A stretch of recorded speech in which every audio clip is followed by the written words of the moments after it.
So today we're talking about Content 101. What even is content, why it's important, how you should do it, who you should do it for, and when you should do it. So content's king because you can get somebody to understand who you are as a brand, what you do, why you do it, without them even have meeting you first, right? In the past, you'd have a business card that you'd hand to somebody, but in some way, your content can be your brand's representation before they even physically meet you or do a transaction. Yeah, I completely agree. And I also think that it really helps with the whole aspect of trust building with potential clients, current clients. It really just, like you mentioned, gives the opportunity to not only display what your business offers, but how you guys operate and how you do business, what's important to you aside from just selling your product or service. I think when the content's so good, you don't really have to sell yourself. Like an example is this: we're making content to educate consumers like yourself about the importance of content, which should in and of itself Sell our services. Yeah, exactly. So this is like a meta concept here, but if you're a physical space like a restaurant, you can give somebody the experience of what it's like to walk in, feel what it's like with your staff, taste the food or see the food without having tasted it yet. And then when they come in, they already know what to expect.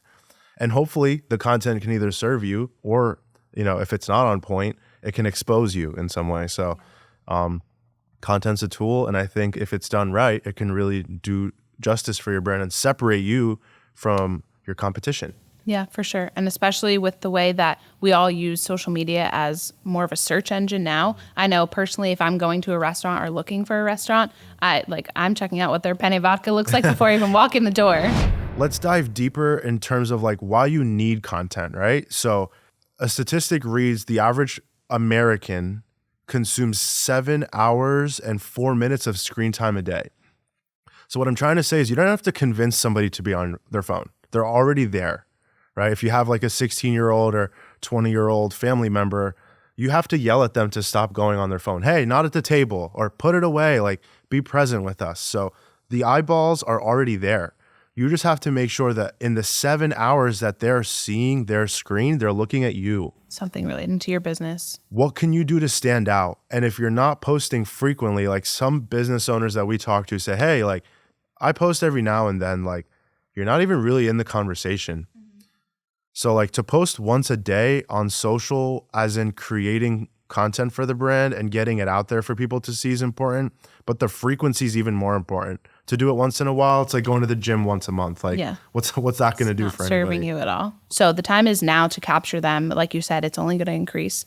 So like you always say, get on the train or it's just going to speed past you. So people thought Facebook was going to be a fad thing, and clearly it's not. There's new platforms that come out all the time, but platforms are just a distribution of content. And what's cool is when you make a video like this is going to go on our YouTube, on our Instagram, on our Facebook, LinkedIn. TikTok. That's 5 platforms right there. But it's going to come from one content session. And I think we also devalue what the number of followers are because I don't have 100,000. But if you had 650 people sitting in front of you and you were talking to them about your business, that would be a win. That's a huge win. Yeah. That's probably a high school auditorium right there, maybe larger than that. Yeah. So you don't have to have a check mark or 100,000, but if you're a local business or a mid-sized brand that does, skincare and sells e-commerce products with 10,000 followers, you have to be doing some of this stuff. Yeah.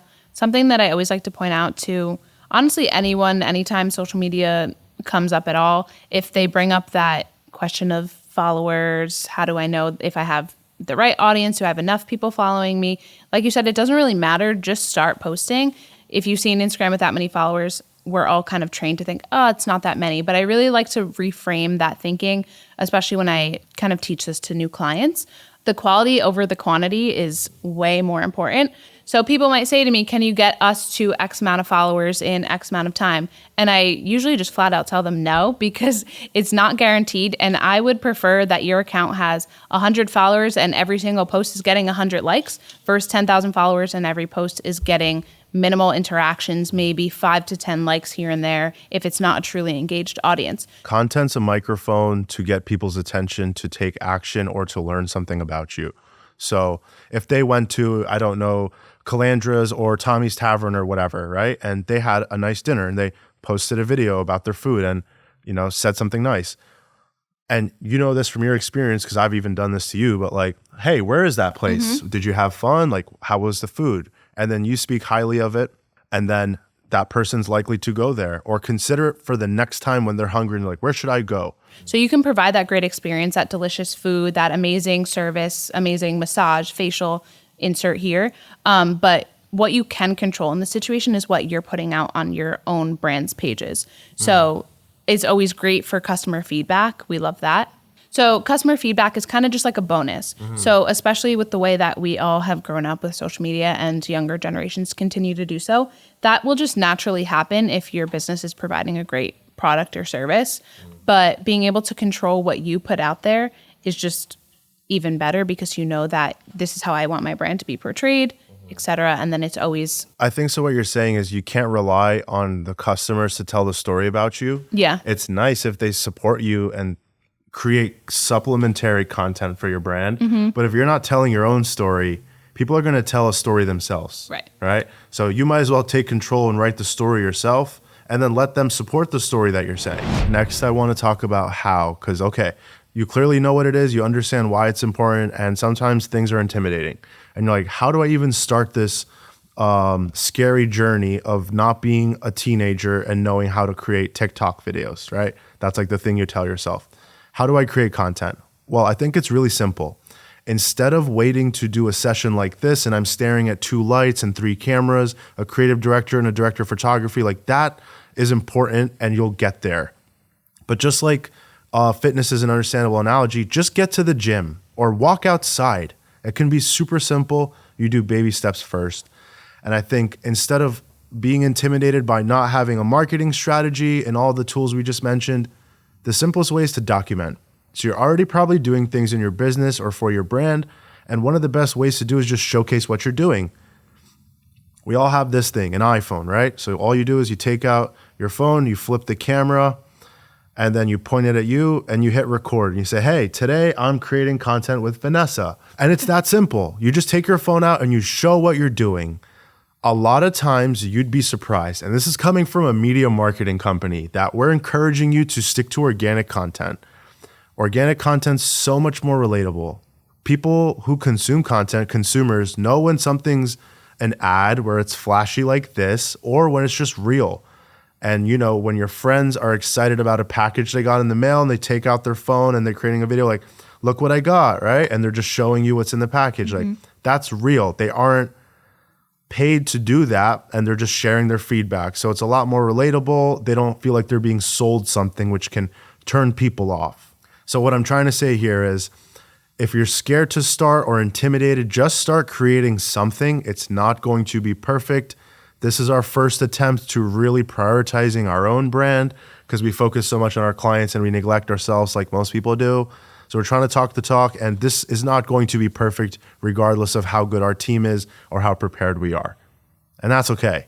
So just start. It'll get better from there like anything else. Congrats. You've posted your first piece of content. How'd it go? How do we feel about it? We can analyze how it performed. Of course, like we said earlier, if you don't have a huge following, you're not really big on social media as of right now, it might not do amazing, but that's okay because you took the first step. So from here, now you can kind of decide which way you want to go. Of course, we always love taking on new clients and growing people's businesses with them. But the fact of the matter is some people just aren't ready for that. So I think the best way to go about posting on social media when you're just starting out is, like you said, document things day to day, see how that goes. And then once you realize that you've reached a point to maybe you want to grow a little bit more, or maybe you just don't have the time because you're running an entire business yourself, you really start to notice that there is a gap with that. And that's where you might want to seek some help with that. And that's where companies like us kind of step in, and we can take it to the next level with, for example, marketing strategies and implementing higher quality content. But all of that comes after you really start it yourself and see how that goes. So there's a time and a place for everything. you as a business owner it's interesting to see your day-to-day life. Like say you're posting something that you do, how you start your day every morning. That's nothing to do with your business, but it is relatable to other people that might want to either start their own business or just follow you on social media. So when you start posting on social media about any business, you post the things that we spoke about before, kind of just getting on the map. Start making a presence and making yourself known in the space in general. From there, once you start to just post in general, you can really niche down and create your content to target your specific audience. So, for example, say you are a sports dietitian. If you are trying to just make a social media presence and start anywhere, you can post about yourself, your journey, your education, things of that nature. And then from there, you can start targeting your content towards specific athletes or fueling strategies for football players. And a great way to do something like that is, hey, athletes, or hey, football players. And that's how you start a video. That goes really into the strategy part that we're great at, but like that's how you target specific people. Because if we're talking about who is content for, it's for everybody. But after you've talked to everybody, you want to target specific people. So then you can use the content to target whoever you want. This one's really easy. When should you do content? Anytime at any time. All the time. All the time. Everything is content. Yeah, really, everything's content. And like it could be as simple as like if you're with your team, if you have, a business with some staff members, showing what you and your people do, because people do business with other people and people who they can relate to. So if you're kind to your people who work in your restaurant or physical therapy practice or whatever, you want to showcase the people behind the brand. Because what separates people in business are the people behind the brand. There's so many restaurants, all their food is pretty good. You're probably going to somewhere because of the people that you interact with. So when it comes to when should you create content, all the time. All the time. So this was a Content 101 video. Hopefully you understood what content is, why it's important, how to do it, who it's for, and when to do it. If and when you're going to try this and you run into some roadblocks or you want to build off of what we talked about today, please fill out this form below. It's the contact form on our website, and we'll book a free content consultation call with you.